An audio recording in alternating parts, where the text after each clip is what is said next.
قرآن حکیم کا 5واں پارہ ہے۔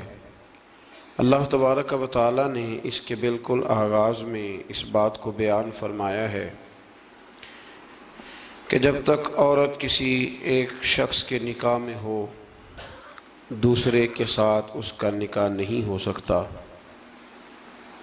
گویا قرآن مجید نے ایک اسلوب یہ بیان کیا کہ ایک وقت میں ایک خامن کے نکاح میں تو چند بیویاں ہو سکتی ہیں، لیکن یہ ممکن نہیں ہے کہ ایک عورت کے 2 شوہر ہوں۔ ہاں، جو لونڈیاں ہوں اس زمانے میں جن کا چلن موجود تھا، اس حوالے سے اللہ تعالیٰ نے گنجائش عطا فرمائی۔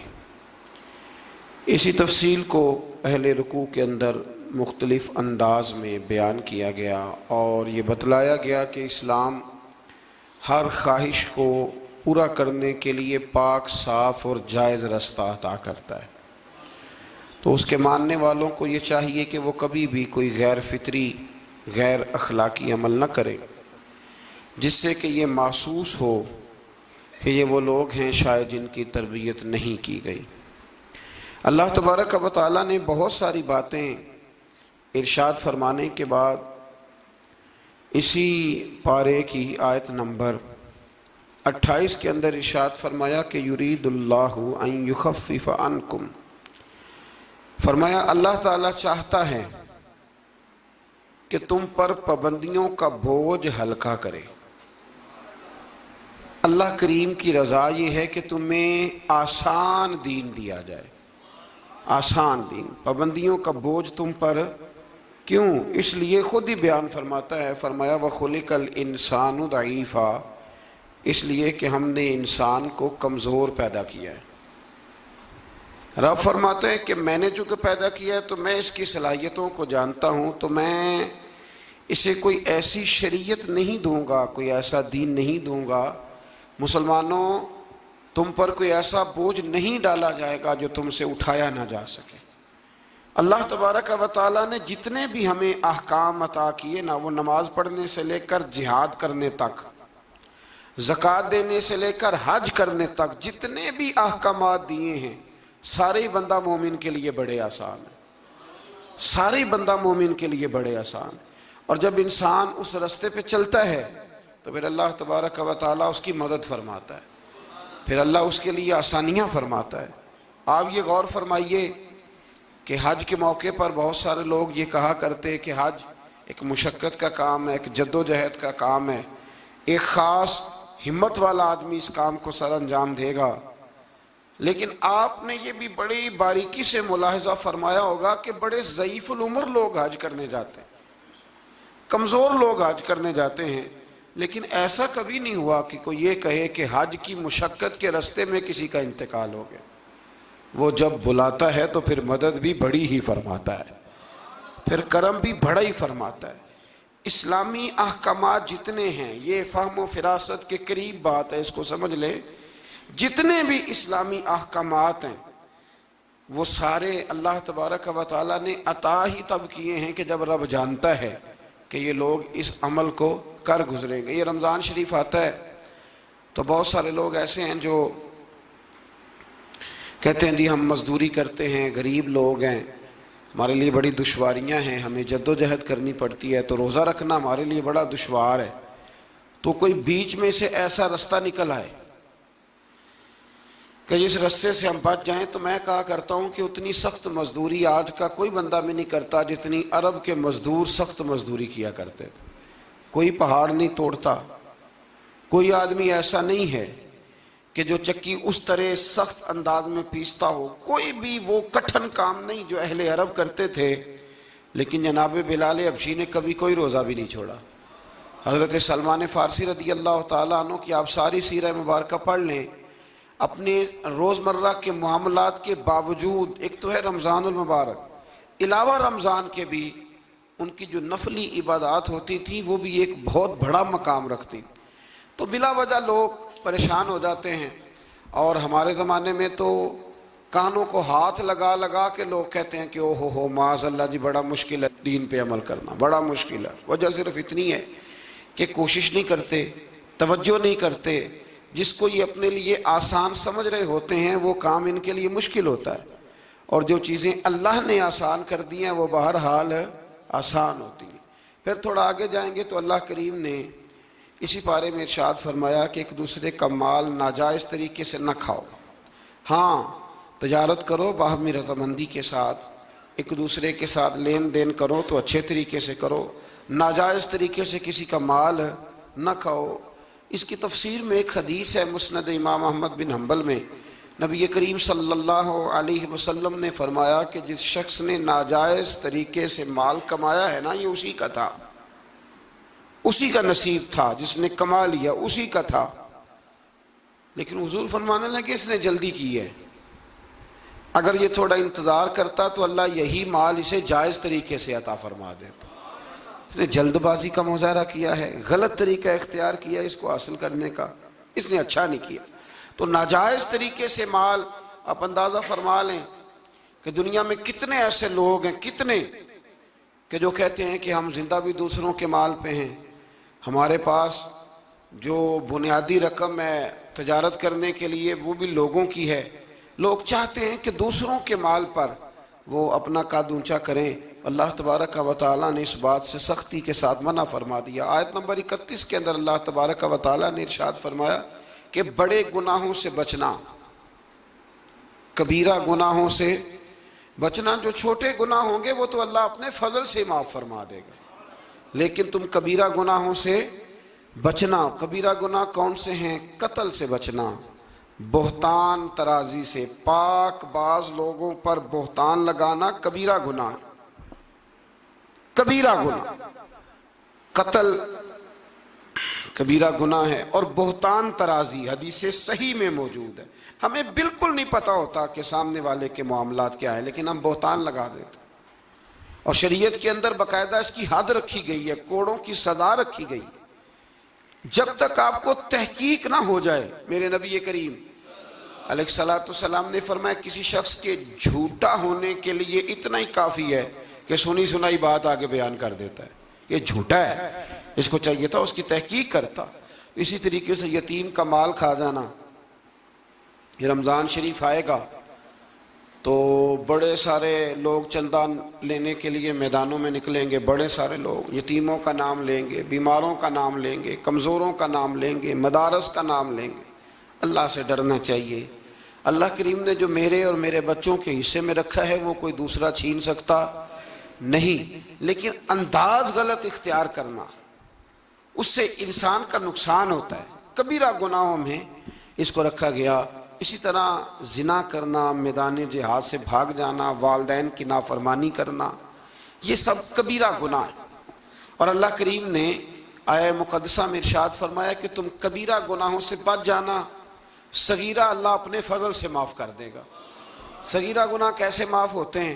نبی کریم علیہ السلام نے فرمایا تم فرض نماز کے بعد نا 33 بار سبحان اللہ پڑھو، 33 بار الحمدللہ، اور 34 بار اللہ اکبر پڑھو۔ یا رسول اللہ کیا ملے گا؟ فرمایا تمہارے گناہ اگر سمندر کی جھاگ کے برابر بھی ہوئے تو اللہ اپنے فضل سے معاف فرما دے گا۔ اور فرمایا نماز تسبیح زندگی میں ایک دفعہ پڑھ لینا، اگر تمہارے گناہ سمندر کی جھاگ کے برابر ہوئے تو اللہ معاف فرما دے گا۔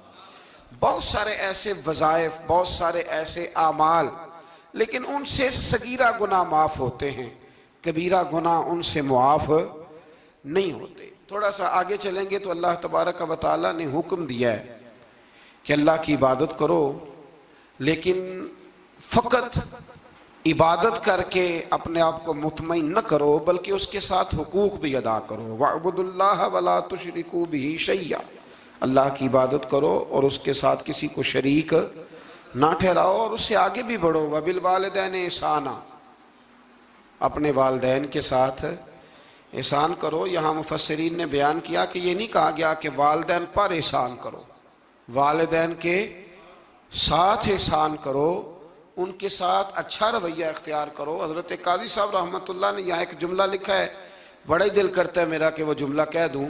قاضی صاحب فرمایا کرتے کہ نیکی کا بدلہ نیکی یہ جزا فرماتے ہیں، جو احسان ہوتا ہے نا، یہ سامنے والے نے جتنی نیکی کی ہو اس سے بڑھ کر اس کے ساتھ کرنے کو احسان کہتے ہیں تو آپ فرماتے ہیں کہ اگر اماں تیرے لیے ایک رات بیدار رہی ہے تو کوشش کر تو 2 راتیں رہا کر، اور اگر والد نے اپنی زندگی کے 30 سال تجھے دیے ہیں تو دعا کر کہ کم از کم تو 35 سال اللہ تجھے توفیق دے تو ان کی خدمت کرے۔ پھر آگے ارشاد فرمایا کہ وَبِذِي الْقُرْبَى وَالْيَتَامَى وَالْمَسَاكِينِ وَالْجَارِ ذِي الْقُرْبَى وَالْجَارِ الْجُنُبِ وَالصَّاحِبِ بِالْجَنبِ وَابْنِ السَّبِيلِ، فرمایا یہ ایک لسٹ ہے، ان سب کے ساتھ اچھا سلوک کرو، والدین کے ساتھ بھی، قریبی رشتہ داروں کے ساتھ بھی، یتیموں کے ساتھ بھی، مسکینوں کے ساتھ بھی، پڑوسیوں کے ساتھ بھی، اور وہ پڑوسی جو رشتہ دار ہوں اور وہ پڑوسی جو رشتہ دار نہ بھی ہوں، اور وہ جو تمہارے مجلس کے ساتھی ہیں، کلاس فیلو ہیں، دفتر کے ساتھ رہنے والے ہیں،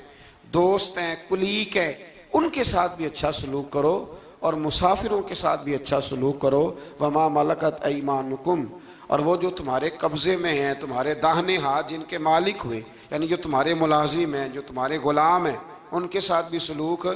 اور ہمارا سارا جو غصہ ہے وہ نکلتا ہی ملازموں پہ ہے، سارا غصہ ملازموں پہ نکلتا ہے۔ خدا نہ کرے کوئی ایسا وقت آئے، ورنہ لوگ کیا کرتے ہیں کہ جو غصہ کسی اور کا ہوتا ہے وہ بھی جانے کس عمر میں جائے گی یہ عادت میری، روٹھنا اس سے تو غیروں سے الجھتے پھرنا، یعنی غصہ کسی اور کا اور نکل۔ حضرت صدر الشریعہ رحمۃ اللہ علیہ صاحب بہار شریعت فرمایا کرتے تھے کہ جو ٹیچر ہے نا پڑھاتا ہے، اور جب غصے کی حالت میں ہو تو کلاس میں نہ آیا کرے، ایسا نہ ہو کہ بیگم صاحبہ کا غصہ بھی بچوں پہ نکال کے چلا جائے، وہ کلاس میں نہ آئے، وہ جب اپنے مزاج کو معتدل پائے تو پھر وہ کلاس میں آئے۔ اللہ تبارک و تعالیٰ نے اس آیت میں وہ سارا چارٹر دیا، وہ لسٹ دی، یہ وہ سارے لوگ ہیں جن کے ساتھ تم نے اچھا سلوک کرنا ہے۔ اور آخر میں فرمایا ان اللہ لا يحب من کان مختالا فخورا، فرمایا اللہ تعالیٰ پسند نہیں کرتا اس شخص کو جو مغرور بھی ہو، فخر کرنے والا بھی ہو، متکبر ہو، ایسے لوگوں کو اللہ مختالا فخورا، اللہ اس آدمی کو جو متکبر ہے، جو اتراتا ہے، اس کو اللہ پسند نہیں کرتا۔ تو پیچھے حقوق کا بیان تھا، تو آخر میں فرمایا کہ تکبر کرنے والے اللہ کو پسند، اس کا مطلب ہے حقوق وہ بندہ عطا نہیں کرتا جو متکبر ہوتا ہے، جس میں عاجزی ہوتی ہے نا، وہ ماں باپ کے حق میں بھی اچھا ہوتا ہے، وہ رشتہ داروں کے حق میں بھی، مسکینوں کے حق میں بھی، کلاس فیلو کے حق میں بھی، یہ اللہ کریم نے بیان کر دیا۔ فرمایا جو متکبر ہوتا ہے وہ کسی کے حق میں بھی اچھا نہیں ہے۔ آخر میں تکبر کا ذکر کرنے کا معنی یہ ہے کہ وہ بندہ اگر عاجزی والا ہو تو پھر وہ سارے حقوق صحیح طور پر ادا کر لے گا۔ تھوڑا سا آگے بڑھ کے اسی پارے میں اللہ تبارک و تعالیٰ نے بخل کی، کنجوسی کی مذمت فرمائی۔ فرمایا کچھ لوگ ایسے ہیں جو بخل کرتے ہیں اور دوسروں کو بھی بخل کرنے کا حکم دیتے ہیں، اور جو اللہ نے انہیں اپنے فضل سے دیا اس کو چھپاتے ہیں۔ یہ آیت نمبر 37 ہے۔ آپ کو بہت سارے لوگ معاشرے میں ایسے ملیں گے جو آپ کو مشورہ دیں گے، چھوڑو یار، یہ ان لوگوں کا تو کام ہے چندے جمع کرنا، یہ تو کام ہے ان لوگوں کا، یہ آ جاتے ہیں ویلفیئر سوسائٹی والے، یہ آ جاتے ہیں سڑک بنانے والے، اسکول والے، یہ لوگ آ جاتے ہیں، تو یہ مشورہ دیا جاتا ہے، خود بھی بخل کرتے ہیں اور لوگوں کو بھی بخل کا مشورہ دیتے ہیں۔ یاد رکھے اللہ تبارک و تعالیٰ جب آپ کو آپ کی ضروریات سے زیادہ دیتا ہے نا، تو اس کا مطلب ہے کہ پھر اللہ نے آپ کو کسی کے لیے بانٹنے کے لیے دیا ہے۔ جب اللہ تبارک و تعالیٰ نے دیا ہے تو پھر اللہ کے دیے سے اس کی راہ میں خرچ کرنا یہ انسان کو نفع دیتا ہے، یہ اس کا فائدہ کرتا ہے۔ میرے نبی پاک علیہ السلام نے فرمایا جب صبح ہوتی ہے نا تو 2 فرشتے زمین پر اترتے ہیں، ایک فرشتہ یہ کہتا ہے کہ اے اللہ سخی کو زیادہ عطا فرما، اور دوسرا کہتا ہے اللہ جو بخیل ہے نا، کنجوس ہے، ہونے کے باوجود خرچ نہیں کرتا، اللہ اسے روک لے، اسے عطا نہ فرما۔ دونوں فرشتے یہ کہتے ہیں، اور حضور فرمانے لگے جو سخی ہے وہ اللہ کے بھی قریب ہے، لوگوں کے بھی قریب ہے، اور جنت کے بھی قریب ہے، اور جو کنجوس ہے وہ بندوں سے بھی دور ہے، معاذ اللہ اللہ سے بھی دور ہے، اور جنت سے بھی دور ہے۔ تو کوشش کریں جو اللہ نے دیا ہے اس میں سے اللہ کے راستے میں خرچ کیا جائے۔ انہی آیات مقدسہ میں پھر امانتیں ادا کرنے کا بھی حکم ہے، آگے چل کے پھر حسد کی ممانعت بھی فرمائی گئی، پھر ان لوگوں کو سمجھایا گیا کہ جو بلا وجہ لوگوں کو حاکموں تک لے جاتے ہیں، یعنی بلا وجہ کے مقدمات، بلا وجہ یہ جو ہمارے مالدار لوگ ہوتے ہیں انہوں نے تو ایک پکا وکیل رکھا ہوتا ہے مقدمے کرنے کے لیے، اس پہ بھی کر دو، اس پہ بھی کر دو، اس پہ بھی کر دو، الجھائے رکھتے ہیں۔ اور بغیر کسی سبب کے بعض لوگوں کی یہ عادت ہوتی ہے لوگوں کو تنگ کرنا، نوٹس بھیجتے رہنا۔ اللہ کریم نے ان آیات کے اندر منع فرمایا۔ 5ویں پارے کی سورہ نساء کی آیت نمبر 64 فرمایا وما ارسلنا من رسول الا لیطاع باذن اللہ، فرمایا ہم نے جو رسول بھی دنیا میں بھیجے اس لیے بھیجے کہ ان کی اطاعت کی جائے، ان کی فرما برداری کی جائے۔ اور آگے ارشاد فرمایا وَلَوْ أَنَّهُمْ إِذْ ظَلَمُوا أَنفُسَهُمْ جَاءُوكَ، محبوب جب یہ لوگ اپنی جانوں پہ ظلم کر بیٹھے تو آپ کی بارگاہ میں حاضر ہو جائیں۔ وَلَوْ أَنَّهُمْ إِذْ ظَلَمُوا أَنفُسَهُمْ جَاءُوكَ، محبوب جب یہ اپنی جانوں پہ ظلم کریں تو آپ کی بارگاہ میں حاضر ہو جائیں۔ ظلم سے مراد جب گناہ کر بیٹھے پھر کیا کریں؟ فاستغفر اللہ، اللہ سے معافی مانگیں، واستغفر لهم الرسول، اور رسول بھی ان کی سفارش کر دیں، لوجد اللہ تواب الرحیم، تو یہ ضرور اللہ کو توبہ قبول کرنے والا اور رحم کرنے والا پائیں گے۔ تو یہ کون فرما رہا ہے؟ اللہ کریم کہ جب اپنی جان پہ ظلم کرو تو میرے محبوب کے دروازے پہ آ جاؤ، مجرم ہو تو منہ اشکوں سے دھوتے ہوئے آؤ، آؤ در تواب پہ روتے ہوئے آؤ۔ قرآن میں موجود ہے توبہ کا طریقہ، سرکار کی دہلیز سے ہوتے ہوئے آؤ۔ اب کچھ لوگ یہاں اپنی مرضی کی تشریح بھی کرتے ہیں، کچھ لوگوں کا مزاج بن جاتا ہے، وہ کہتے ہیں جی پہلے تو کہنے لگے کہ اس آیہ مبارکہ کے مفاہیم ہی کچھ اور ہیں، پھر جب امت نے زیادہ بیان کیا تو کہنے لگے یہ حضور کی حیات ظاہرہ تک تھی۔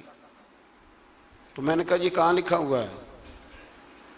قرآن مجید میں کہاں لکھا ہوا ہے؟ اللہ پاک نے تو مطلق کہہ دیا کہ جب بھی ظلم کرو تو میرے محبوب کی بارگاہ میں، چاہیے تھا نا کہ جو تشریح تم کر رہے ہو۔ اللہ کریم انہی الفاظ کے ساتھ بیان فرماتے کہ زندگی میں جانا بعد از وصال نہ جانا۔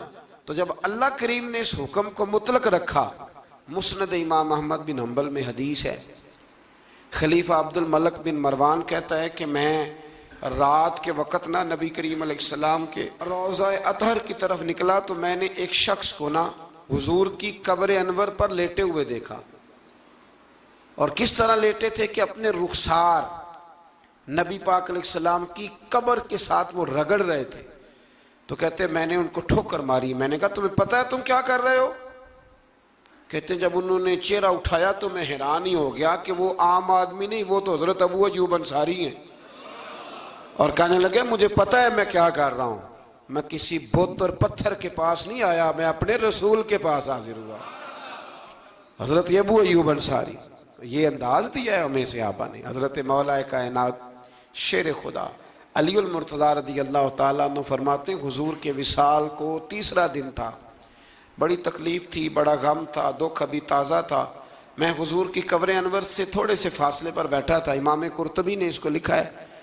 تو کہتے ہیں ایک شخص آیا اور مجھ سے آ کے پوچھتا ہے کہ نبی پاک علیہ السلام کہاں ہیں؟ کہتے چونکہ زخم تازہ تھا، 3 دن گزرے تھے تو میں رو پڑا، میں نے کہا وہ جو سامنے مزار پر انوار ہے نا قبر اطہر، وہ میرے نبی پاک کی ہے۔ تو کہتے ہیں وہ حضور کی بارگاہ میں آیا اور اس نے مٹی اٹھا کے اپنے سر پہ ڈالی، عرض کرنے لگا یا رسول اللہ صلی اللہ علیہ وسلم، رب فرماتا ہے ظلم کر لو تو میرے محبوب کی بارگاہ میں آؤ، تو میں تو آ گیا ہوں، مجھ سے غلطی ہو گئی، بھول گیا تو حضور میں آ گیا ہوں، تو آپ نے پردہ کر لیا، میں کدھر جاؤں؟ حضرت علی فرماتے ہیں وہ اس درد سے رویا کہ میں بھی رو پڑا۔ آپ فرماتے ہیں مجھے اللہ کی عزت کی قسم میں نے اپنے کانوں سے سنا حضور کی قبر انور کے اندر سے آواز آئی، او اعرابی چلا جا، اللہ نے تیرے سارے گناہ معاف فرما دیے۔ مجرم ہو تو منہ اشکوں سے دھوتے ہوئے آؤ، آؤ در تواب پہ روتے ہوئے آؤ۔ قرآن میں مذکور ہے توبہ کا طریقہ، پر سرکار کی دہلیز سے ہوتے ہوئے آؤ۔ اور پھر بالکل متصل اس سے آگے فرمایا فلا وربک لا یؤمنون حتی یحکموک فیما شجر بینہم۔ کیا انداز ہے!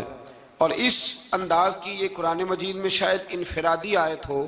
فرمایا محبوب مجھے تیرے رب کی قسم، عجیب انداز ہے نا قسم اٹھانے کا، اے محبوب مجھے تیرے رب کی قسم، یہ انوکھا انداز ہے۔ قرآن مجید کا، فرمایا محبوب مجھے تیرے رب کی قسم یہ لوگ اتنی دیر تک مومن نہیں ہو سکتے جب تک اپنی ہر بات میں تیرا فیصلہ قبول نہیں کر لیتے۔ بڑا معروف واقعہ ہے لیکن یہاں اس کا ذکر کرنا بھی بڑا ہی ضروری ہے۔ ایمان اور عقیدے کے لحاظ سے وہ اتنا زرخیز واقعہ ہے، اتنی خوبصورت ٹھنڈک ہے کہ جو دل کو، آنکھوں کو، کلیجے کو سکون دیتا ہے۔